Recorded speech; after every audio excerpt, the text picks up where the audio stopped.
Біздің бүгінгі тақырыбымыз сезім мүшелері. Біздің 5 сезім мүшеміз: көз, құлақ, мұрын, тіл және тері.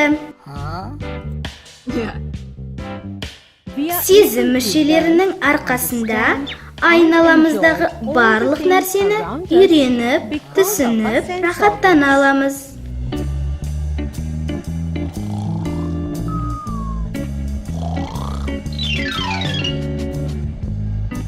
Көздеріміз айналадағы түрлі нысандарды көруге көмектеседі.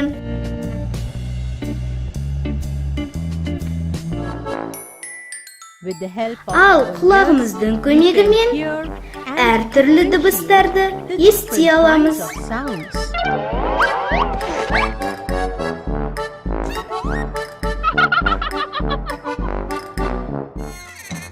Иіс сезу, хош немесе жағымсыз иістерді анықтау қабілеті.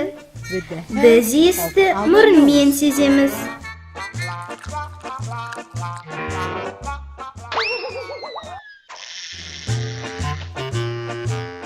Иіс сезу дәм сезумен байланысты.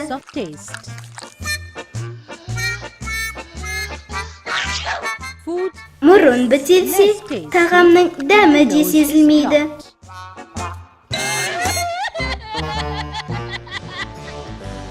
Тілдегі сезімтал жүйке ұштары тағамның түрлі дәмдерін тамашалауға көмектеседі.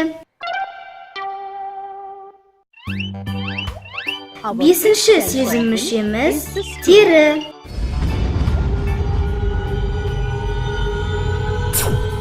Тері бізді ыстықтан, суықтан және микробтардан қорғайтын көрпе сияқты жұмыс істейді.